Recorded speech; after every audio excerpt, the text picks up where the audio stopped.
Nagpadala sila ng isang brutal na assassin para patayin siya. Pero hindi nila alam na ang mapanganib niyang isip ang magpapasunod dito upang hanapin ang paghihiganti na matagal na niyang gustong isagawa.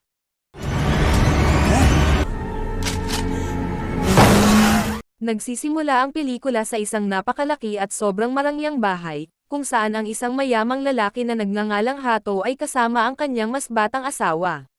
Sa una, mukhang normal ang lahat, isang mayamang mag-asawa na ine-enjoy ang kanilang marangyang buhay, hanggang sa biglang magsimulang tumahol ng malakas ang kanilang aso. Hindi tumitigil ang pagtahol ng aso, at parehong nakakaramdam si Hato at ang kanyang asawa ng kakaibang pakiramdam na parang may mali. Naiinis sa ingay, sinigawan ng asawa ang isa sa mga katulong at inutusan itong ilabas ang aso. Dito na nagsisimulang dumilim ang mga pangyayari. Pagkalabas ng katulong kasama ang aso, bigla siyang inambush at pinatay ng isang taong nagtatago sa malapit. Lumalabas na hindi ito basta random na pag-atake. Ang pumatay, isang lalaking nagngangalang Daniel, ay isang profesional na assassin na inupahan upang patayin si Hato. Matapos niyang patayin ang katulong, pumasok si Daniel sa loob ng bahay at walang pag-aalinlangang pinatay si Hato at ang kanyang asawa. Hindi basta-basta si Daniel, isa siyang high-level na assassin na kilala sa buong Europa. Si Hato ang kanyang pangunahing target, at sinigurado niyang malinis ang lahat matapos ang trabaho. Para tuluyang mawala ang ebidensya, sinunog ni Daniel ang mansyon bago mabilis na tumakas sa dilim ng gabi. Pagkatapos, lumipat ang eksena sa isang marangyang boarding school sa Switzerland, kung saan makikilala natin si Ella, ang nag-iisang anak ni Hato. Sa puntong ito, wala siyang kaalam-alam sa nangyari sa kanyang ama. Namumuhay lang siya bilang isang normal na estudyante. Samantala, sa ibang bahagi ng kwento, isang panibagong assassin na nagngangalang Lucas ang nakatanggap ng bagong trabaho. Siya ay inupahan upang patayin si Ella. Pero bago siya kumilos, nagpa siya muna siyang alamin kung sino talaga si Ella. Nang gabing iyon, isang staff member mula sa dorm ang nagpunta upang hanapin si Ella at ibalita ang pagkamatay ng kanyang ama. Ngunit pagdating niya sa kwarto, nagsinungaling ang roommate ni Ella at sinabing nasa library siya, kahit ang totoo, si Ella ay nagtatago sa likod ng pinto, lihim na nakikinig sa lahat ng usapan. Pag-alis ng staff member, na iniisip na babalikan na lang niya si Ella mamaya, palihim na tumakas si Ella. May plano na pala siyang makipagkita sa kanyang nobyo sa isang nightclub noong gabing iyon. Kaya imbes na harapin ang malungkot na balita, tahimik siyang umakyat palabas ng bintana at nagtungo upang magsaya. Ang hindi niya alam, matagal na siyang binabantayan ni Lucas. Sinundan siya nito hanggang sa nightclub, naghihintay ng tamang pagkakataon para gawin ang trabahong ipinagawa sa kanya. Sa loob ng club, nakipagkita si Ella sa kanyang nobyo at nagsimulang sumayaw at mag-enjoy. Patuloy siyang inoobserbahan ni Lucas mula sa malayo, pero may kakaibang nangyari nang makita niya nang malapitan ang mukha ni Ella. Bigla siyang natigilan. Masyadong kahawig ni Ella ang kanyang sariling anak kaya nagsimula siyang magdalawang isip sa kanyang misyon, lalo na habang umiinit ang sitwasyon. Biglang may isa pang assassin na dumating at sinubukang barilin si Ella, pero mabilis na kumilos si Lucas at napatay ang isa bago pa ito makapanakit. Nagkaroon ng putukan sa loob ng club. Lumalabas na si Ella ay sangkot sa isang mapanganib na laro, isang nakamamatay na paligsahan kung saan ang huling mabubuhay ay mananalo ng $1,000,000. Nagawa ni Lucas na makuha si Ella at ang kanyang nobyo at mailabas sila ng club. Nakahanap siya ng sasakyan at mabilis silang tumakas, sinusubukang iwasan ang ibang assassin na humahabol sa kanila. Sa isang punto, pinabangga ni Lucas ang isa sa mga sasakyan ng kalaban, pagkatapos ay bumaba siya upang harapin ang natitirang mga ito. Ngunit habang abala siya, tumakas si Ella at ang kanyang nobyo. Hindi nagtagal, nahanap ulit sila ni Lucas at nilapitan si Ella. Direkta niyang sinabi na may mga taong humahabol sa kanya, at kung gusto niyang mabuhay, kailangan niyang magtiwala sa kanya at sumama. Nagduda ang nobyo ni Ella kay Lucas at sinabihan siyang huwag sumama. Pero matapos mag-isip, nagpa siya si Ella na sumugal at sumama kay Lucas. Habang sila ay nagmamaneho, nagsimulang magtanong si Ella. Gusto niyang malaman kung may kinalaman ba ang lahat ng kaguluhang ito sa kanyang ama. Hindi agad sumagot si Lucas, nanatili lang siyang tahimik. Pagkatapos, Naisip ni Ella kung bakit hindi na lang sila tumawag ng pulis. Sa wakas, ipinaliwanag ni Lucas na karamihan sa mga pulis sa lugar ay bayaran at nagtatrabaho pa para sa mga taong gustong pumatay sa kanya. Kinabukasan, nasa biyahe pa rin sila. Pumasok si Lucas sa isang parking lot bago sila magpalit ng sasakyan. Sinabihan niya si Ella na yumuko upang hindi siya makita ng mga pulis na nasa malapit. Habang nagtatago siya, napansin ni Ella na may hawak si Lucas na isang hiringgilya, kaya naisip niyang baka adik ito sa droga. Nagpalit sila ng ibang sasakyan at nagpatuloy sa paglalakbay. Ipinaliwanag ni Lucas na kailangan nilang umalis ng bansa sa lalong madaling panahon, at may rutang papunta sa border na ilang oras na lang ang layo. Habang nagmamaneho sila, nagbukas ng damdamin si Ella tungkol sa kung gaano niya kinamumuhian ang kanyang stepmom at stepdad. Ikinwento niya kung paano dati ay sangkot ang kanyang ama sa malawakang drug trafficking sa buong Europa, at kung paano iyon maaaring naging dahilan ng pagkamatay ng kanyang tunay na ina. Ngayon, dahil sa madilim na nakaraan ng kanyang ama, nalalagay rin sa panganib ang kanyang buhay. Tinanong niya si Lucas kung isa ba talaga itong drug addict. Inamin ni Lucas na oo. Gusto pa sanang malaman ni Ella ang tungkol sa kanya, pero bago pa siya makasagot, napalapit sila sa isang police checkpoint. Sinabihan siya ni Lucas na manahimik hanggang makalagpas sila. Pagkatapos nilang makadaan, nagsimulang magkwento si Lucas tungkol sa kanyang nakaraan. Dati siyang sarhento sa army. Matapos mamatay ang lahat ng kanyang mga kaibigan sa labanan, nalugmok siya sa depresyon at adiksyon, at tuluyang nasira ang kanyang buhay. Samantala, sa England, ipinakilala naman ang isa pang mahalagang karakter, si Richard. Pinapanood niya ang kanyang anak habang nagsasanay ito ng archery, malinaw na sinusubukan niyang palakihin itong malamig at matapang. Dati ay magkasosyo sa negosyo sina Richard at Hato, pero nasira ang kanilang relasyon ng bantaan ni Hato na isusumbong ang lahat ng kanilang ilegal na gawain sa FBI. Kaya naman, kumuha si Richard ng maraming hitman, kabilang si Lucas, upang ubusin ang pamilya ni Hato. Dumating ang isang tiwaling FBI agent na nagngangalang Gina upang magbigay ng update kay Richard. Kinumpirma niyang patay na si Hato at ang kanyang asawa, pero sinabi rin niyang pinagtaksilan sila ni Lucas sa pamamagitan ng pagkuha kay Ella at pagtakas. Dagdag pa rito, nagawa ni Hato na nakawin ang lahat ng pera ni Richard bago siya namatay. Galit na galit si Richard at inutusan si Gina na hanapin sila, patayin silang dalawa, at mabawi ang ninakaw na pera. Pagkaalis ni Gina, pumunta si Richard sa isang bodega sa likod ng kanyang mansyon kung saan sinasanay niya ang isang mabagsik na aso upang umatake sa mga tao. Inilagay niya sa loob ng kulungan ang isang sibilyan na may suot na protective gear, at walang awang nilapan ng aso ang kawawang lalaki hanggang sa mamatay, na labis na ikinatuwa ni Richard. Balik kina Lucas at Ella. Nakarating na sila sa France. Dinala siya ni Lucas sa isang bakanteng bahay na dating pag-aari ng kaibigan niyang namatay sa labanan. Habang naroon sila, tinawagan ni Lucas si Richard at iginiit na malaman kung bakit kailangang mamatay si Ella gayong ang ama naman nito ang nagtaksil sa kanya. Kalmadong ipinaliwanag ni Richard na ang pagpatay kay Ella ay para magsilbing babala sa iba niyang kasosyo, kapag pinagtaksilan mo siya, ito ang mangyayari. Sinubukan pa ni Richard na suhulan si Lucas para tapusin ang trabaho, na nangangakong bibigyan siya ng malaking bayad. Ngunit nang tumanggi si Lucas, binabantaan siya ni Richard na hahabulin nila ang kanyang tunay na anak.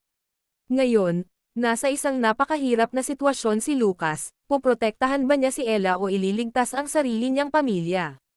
Pagkatapos, pinalabas ni Lucas si Ella mula sa trunk ng kotse kung saan siya nagtatago at dinala siya sa loob ng bahay.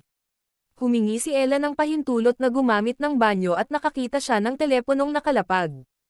Palihim niyang tinawagan ang numero ng kanyang ama, pero imbes na ang kanyang ama, si Gina ang sumagot. Sinabi ni Gina kay Ella na si Lucas ang mismong hitman na inupahan para patayin siya at kailangan niyang ipadala agad ang kanyang lokasyon kung gusto niyang matulungan. Puno ng takot at kalituhan, ipinadala ni Ella ang kanyang lokasyon at bumalik kay Lucas. Kinakabahan niyang tinanong kung totoo bang plano siyang patayin nito. Inamin ni Lucas na oo, iyon ang plano. Pero matapos niya itong makilala at makita kung gaano ito kahawig ng sarili niyang anak, hindi niya iyon nagawa. Sa takot, biglang tumakbo si Ella palayo. Hinabol siya ni Lucas gamit ang kanyang sasakyan, sinusubukang kumbansihin siya na hindi niya ito sasaktan. Sinabi rin niya ang totoo tungkol sa pagkamatay ng kanyang ama. Kahit hindi maganda ang relasyon ni Ella sa kanyang ama, labis pa rin siyang naapektuhan sa balita. Makalipas ang ilang sandali, habang nagpapahinga sila sandali at kumukuha ng makakain at maiinom, biglang dumating ang dalawa sa mga tauhan ni Richard at pinaputukan sila. Tumakbo sina Lucas at Ella papasok sa bahay upang magtago. Nakipaglaban si Lucas sa isa sa mga umaatake habang sinusubukan namang makatakas ni Ella sa likod ng bahay. Ngunit paglabas niya, may isa pang hitman na naghihintay sa kanya na may hawak na baril. Bago pa nito mahila ang gatilyo, dumating si Lucas, napatay ang lalaki, at sinabihan si Ella na sumakay agad sa kotse. Mabilis silang umalis, at si Lucas, naduguan dahil sa sugat sa kanyang binti, ay sinabihan si Ella na siya na ang magmaneho habang sinusubukan niyang gamutin ang sarili. Si Ella ay labis pang nanginginig at nabigla sa lahat ng nangyari, at hindi rin siya nasa maayos na kalagayan ng pag-iisip. Nabangga ni Ella ang kanilang sasakyan sa isang road barrier, hindi dahil hindi siya marunong magmaneho, kundi dahil magulo ang kanyang isipan. Dahil wasak na at hindi na magamit ang kotse, wala nang choice sina Ella at Lucas kundi magpatuloy ng naglalakad. Nagpatuloy sila at kalaunan ay nakarating sa isang istasyon ng tren, umaasang makakasakay sa susunod na tren at makakatawid sa border ng hindi napapansin. Mabilis na tumawag si Lucas sa kanyang matagal ng kaibigan, sinabihan itong salubungin sila sa susunod na hintuan. Habang naghihintay sila sa platform, may isang pulis na lumapit at humingi ng kanilang ID. Buti na lang, nakahanda na si Lucas. Ibinigay niya ang mga pekeng papeles na inihanda niya kanina, at walang hinala ang pulis. Tumingin lang ito at umalis. Sa ngayon, nakaiwas sila sa problema. Sumakay sila sa tren, at hindi nagtagal, dumating ang kaibigan ni Lucas na si Susan. Hindi lang basta kaibigan si Susan, isa rin siyang sanay na killer tulad ni Lucas at matagal na sa ganitong mundo. Tinawagan siya ni Lucas dahil sugatan siya at kailangan ng tulong. Hindi na nag-aksaya ng oras si Susan at agad siyang sinimulang gamutin. Habang inaasikaso niya si Lucas, sinabihan niya si Ella na pumunta muna sa susunod na carriage at doon maghintay sandali. Tahimik na umupo si Ella, at napunta ang isip niya sa kanyang ama, kung paano dati ang lahat bago nagkagulo ang kanyang buhay. Mas lalo niya itong namiss kaysa dati. Pagkatapos gamutin si Lucas, kinausap ni Susan si Ella. Direkta siya magsalita at walang paligoy-ligoy. Binalaan niya si Ella na hindi ganap na matatag si Lucas. May problema ito sa adiksyon, at mabilis magbago ang kanyang ugali. Pinayuhan siya ni Susan na bumaba sa susunod na istasyon at tumakbo ng malayo kung gusto niyang manatiling buhay. Matapos ibigay ang matinding babala na iyon, bumalik si Susan kay Lucas habang papahinto na ang tren. Sinubukan niyang ilihis ang atensyon ni Lucas, nag-alok pa ng droga para mawala sa isip nito si Ella. Pero hindi tanga si Lucas, agad niyang napansin ang ginagawa ni Susan. Naintindihan niyang pinatatagal lang siya nito, kaya iginiit niyang malaman kung nasaan si Ella. Sa huli, inamin ni Susan ang totoo, nakababa na si Ella sa tren, at umamin din siya na binayaran siya ng mga tauhan ni Richard para ilayo si Lucas sa kanya. Pagkarinig nito, agad na tumalon si Lucas palabas ng tren upang hanapin si Ella. Samantala, sa labas ng istasyon, biglang nakasalubong ni Ella si Daniel, ang lalaking pumatay sa kanyang ama sa simula pa lang. Habang papalapit si Daniel para hulihin siya, dumating si Lucas at agad na nagkabarilan ang dalawa. Nagliparan ang mga bala sa lahat ng direksyon. Sa gitna ng kaguluhan, nagawa ni Lucas na hilahin si Ella palayo at nakatakas sila.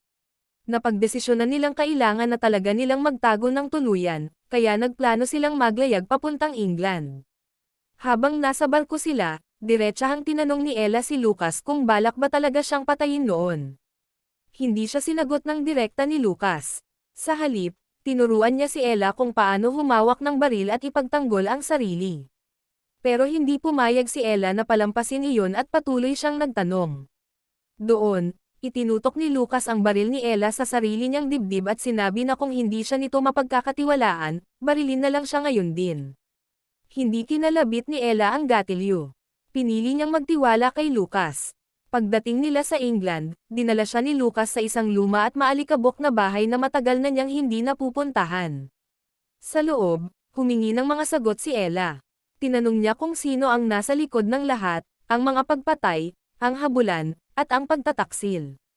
Sinabi ni Lucas na isang lalaking nagngangalang Richard ang may kagagawan nito. Isa itong internasyonal na kriminal na nagpapanggap bilang pinuno ng isang lehitimong kumpanya ng pamumuhunan. Agad na pumunta si Ella sa computer at nagsimulang mag-imbestiga. Nahanap niya ang pangalan ng negosyo ni Richard at ang address ng opisina nito, lahat ay nasa England. Makalipas ang ilang sandali, nadatnan niya si Lucas na nasa napakasama na kalagayan. Pinapawisan ito, nanginginig, at dumaranas ng withdrawal habang sinusubukang itigil ang paggamit ng droga.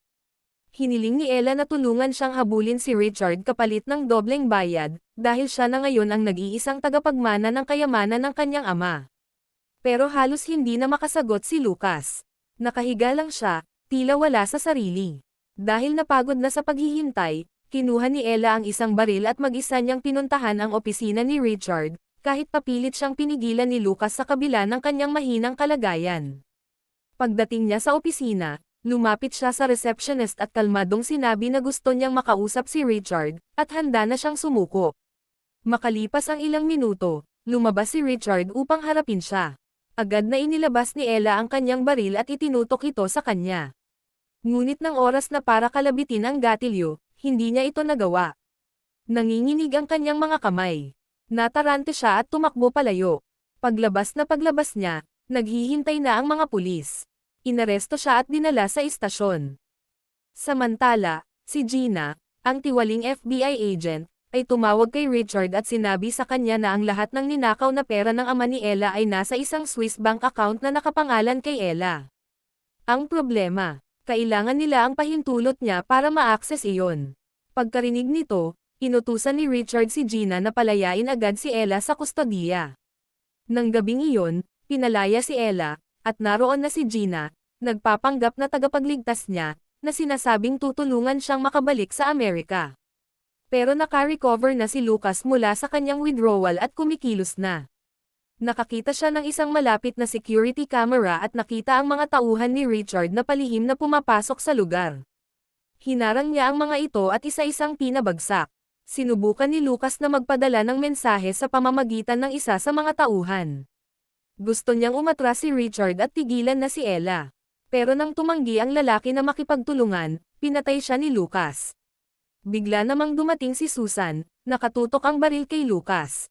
Sinubukan niya itong kausapin, pinaalala ang dati nilang pagkakaibigan, pero sinabi ni Susan na may malaking pabuya na sa ulo niya at inupahan siya para patayin siya. Hindi na nag-aksaya ng oras si Lucas, siya ang unang kumilos at pinatay si Susan. Samantala, dinala ni Gina si Ella sa isang madilim at kahina-hinalang bodega kung saan naghihintay si Daniel. Tinawagan ni Richard si Lucas upang asarin ito, ipinagmamalaki na bihag na niya si Ella. Makalipas ang ilang oras, dinala si Ella sa mansyon ni Richard at ikinulong sa basement. Gusto ni Richard na ibunyag niya ang detalye tungkol sa Swiss bank account. Sa gabing iyon, nagdao si Richard ng isang marangyang party kasama ang mahahalagang bisita. Nakapasok na si Lucas sa loob ng mansyon. Nang malaman ito ni Richard, nagmadali siyang kumuha ng sandata, pero naunahan na siya ni Lucas na may hawak na baril. Nagsimulang magmakaawa si Richard para sa kanyang buhay at nag-alok pa ng pera, pero hindi interesado si Lucas. Si Ella lang ang gusto niya. Inamin ni Richard na nasa ibaba si Ella at dinala si Lucas sa basement. Pagdating nila roon, binalaan ni Richard sina Gina at Daniel na huwag magkamali, pero biglang dumating ang kanyang anak at pinapana si Lucas, na naging dahilan ng isang matinding putukan. Dahil sa ingay, nagtakbuhan ang lahat ng bisita sa party. Sa gitna ng kaguluhan, nagawa ni Lucas na patayin si Gina. Sinubukang tumakas ni Ella, pero nahuli siya ni Daniel at binaril sa balikat. Malubha ang kanyang sugat at hirap siyang kumilos. Sa wakas, naabutan ni Lucas si Daniel, at nagkaroon sila ng isang matinding laban. Sa isang punto, muntik nang matalo ni Daniel si Lucas, pero biglang dumating si Richard at binaril si Daniel. Noon pa man ay balak na niyang patayin silang dalawa. Habang papatayin na rin sana ni Richard si Lucas, si Ella, kahit sugatan ngunit gising pa, ay nakapulot ng baril at naunang bumaril kay Richard, kaya nailigtas niya si Lucas. hindi na nag-aksaya ng oras si Lucas. Agad niyang binuhat si Ella at dali-daling inilabas sa bahay upang madala ito sa ospital at magamot ang kanyang sugat. Makalipas ang ilang buwan, nakatanggap si Lucas ng isang tawag sa telepono. Si Ella iyon. Nasa Amerika na siya at nakatira kasama ang pamilya ng kanyang tiyuhin, at maayos ang kanyang kalagayan. Tinanong niya kung kamusta na si Lucas, at sinabi nitong ayos na siya, malinis na, hindi na gumagamit ng droga, at sa wakas ay maayos na ang kanyang buhay. Sinabi ni Ella na nagpadala siya ng 10 milyong dolyar sa bank account ni Lucas bilang pasasalamat. Dagdag pa niya, kung kailangan niya ng tulong anumang oras, nandyan lang siya. Pagkatapos ng tawag, naramdaman ni Lucas na handa na siyang bumalik sa kanyang asawa at mga anak. Nakaahon na siya sa bisyo, may pera na siya, at handa na siyang tanggapin muli ng kanyang pamilya. Nagtatapos ang pelikula sa mensahe na kahit sa pinakamadilim na sandali, kayang magbago ng mga tao. Pero kung makikialam ka sa mga assassin, mas mabuti nang may Swiss bank account ka, mabilis na reflexes, at marunong umiwas sa mga bala. Kung nagustuhan mo ang video na ito, huwag mahihiyang pindutin ang like button. At kung hindi mo nagustuhan, pindutin ang dislike button ng 2 beses upang masiguro. Mas mabuti kung mapapanood mo ang buong pelikula. Wow naman! Maraming salamat sa panonood!